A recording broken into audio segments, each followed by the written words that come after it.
Hi friends, welcome back to my channel. ఈరోజు మన topic ఏంటంటే, లాస్ట్ వీడియోలో నేను ఎక్స్ప్లెయిన్ చేశాను రాఘవ చద్దా గారు ఈ టోల్ గేట్ల గురించి పార్లమెంట్లో మాట్లాడారని. ఆ వీడియో మీరు చూడకపోతే ఆ వీడియోని ఈ లింక్లో డిస్క్రిప్షన్లో ఉంది, దాన్ని మీరు చూడండి. ఇది దాని కంక్లూజన్ అనమాట. ఆమ్ ఆద్మీ పార్టీ రాజ్యసభ సభ్యుడు రాఘవ చద్దా గారు ఈ 2026 బడ్జెట్ సమావేశాలు మన పార్లమెంట్లో మాట్లాడుతూ ప్రధాన అంశాల గురించి చర్చించారు. అవేంటో మనం తెలుసుకుందాం. మొదటిది ల్యాండ్ రికార్డ్స్ డిజిటలైజేషన్. ఇది మనందరికీ తెలిసింది. ఎందుకంటే ఇప్పుడు ఫర్ ఎగ్జాంపుల్ ఈ ల్యాండ్ నాది, ఈ ల్యాండ్ నీది అని కొట్టుకుంటూ ఉంటారు. కొట్టుకున్నప్పుడు వీళ్ళు కోర్టుకి వెళ్ళినప్పుడు ఏమవుతుందంటే, ఇది కొన్ని సంవత్సరాలు గడుస్తుంది. కొన్ని సంవత్సరాలు గడిచినా ఆ కేసులు ఇంకా తేలకుండా ఉన్నాయి. అంటే సొల్యూషన్ లేదు, వాళ్ళ వీళ్ళని తెలియదు. ఇలాంటివి ఏవి జరగకుండా ఉండాలి ఫ్యూచర్లో అంటే, మనం ఏదైతే ల్యాండ్ మన ఉందో అది డిజిటలైజేషన్ చేసినప్పుడు ఆటోమేటిక్గా ఏంటంటే అది రిజిస్టర్ అయి ఉంటుంది పలానా పర్సన్ మీద పలానా పర్సన్ మీద.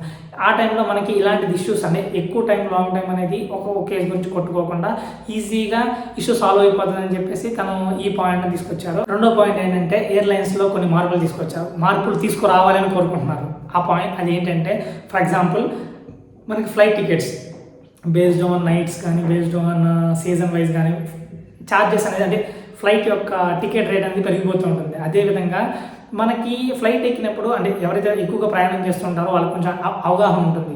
అంటే వాళ్ళకి ఒక సర్టెన్ అమౌంట్ లగేజ్ మాత్రమే ఇస్తారు. దట్ మీన్స్ ఈచ్ పర్సన్కి 25 kg లిమిట్ ఇస్తారు.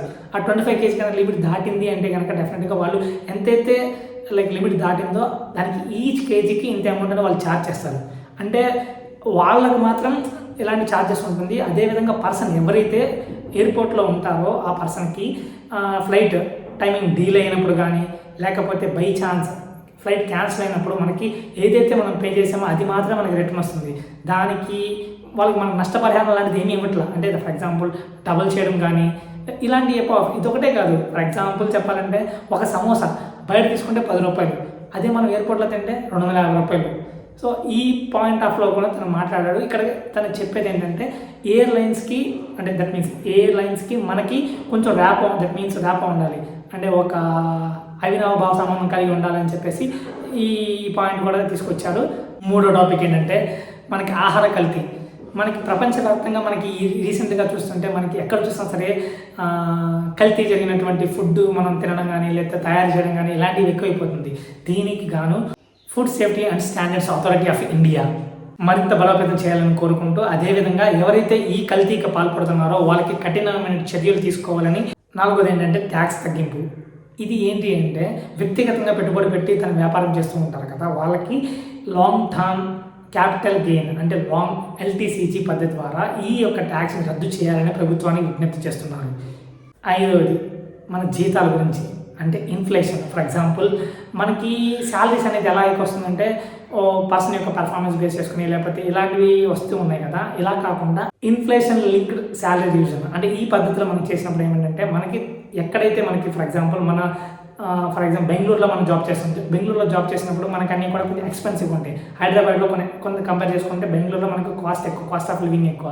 ఇలాంటివి చేసినప్పుడు ఏంటంటే సామాన్యులకు మరియు ఎవరైతే జాబ్ మీద బతుకుతూ ఉంటారో వాళ్ళందరికీ యూజ్ అవుతుంది అనేది ఈ పాయింట్ ఆఫ్లో కూడా ఈ టాపిక్ని డిస్కస్ చేశారు. ఫైనల్ ఏంటంటే 6th one, right to recall.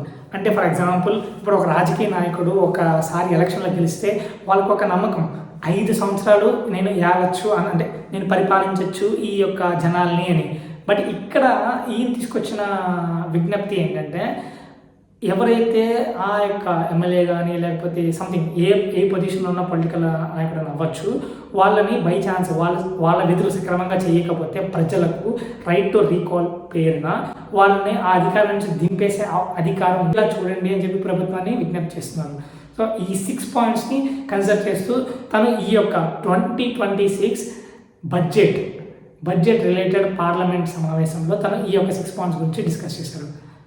దీనికి పార్లమెంట్ నుంచి మనకి ఎటువంటిది అమల్లోకి వస్తుంది, ఎటువంటిది అమల్లోకి రాదు అనేది మనం నెక్స్ట్ వచ్చే వీడియోలో తెలుసుకుందాం. నా వీడియోస్ మీ దగ్గరికి చేరాలంటే డెఫినెట్గా మీరు చేయాల్సింది ఏంటంటే, నా ఛానల్ సబ్స్క్రైబ్ చేసి బెల్ ఐకాన్ని ఆన్లో పెట్టుకోండి. అదేవిధంగా మీ ఫ్రెండ్స్ అండ్ ఫ్యామిలీ మెంబర్స్కి షేర్ చేయండి. Thank you. Signing off, Kranthi ఎన్సెట్టి.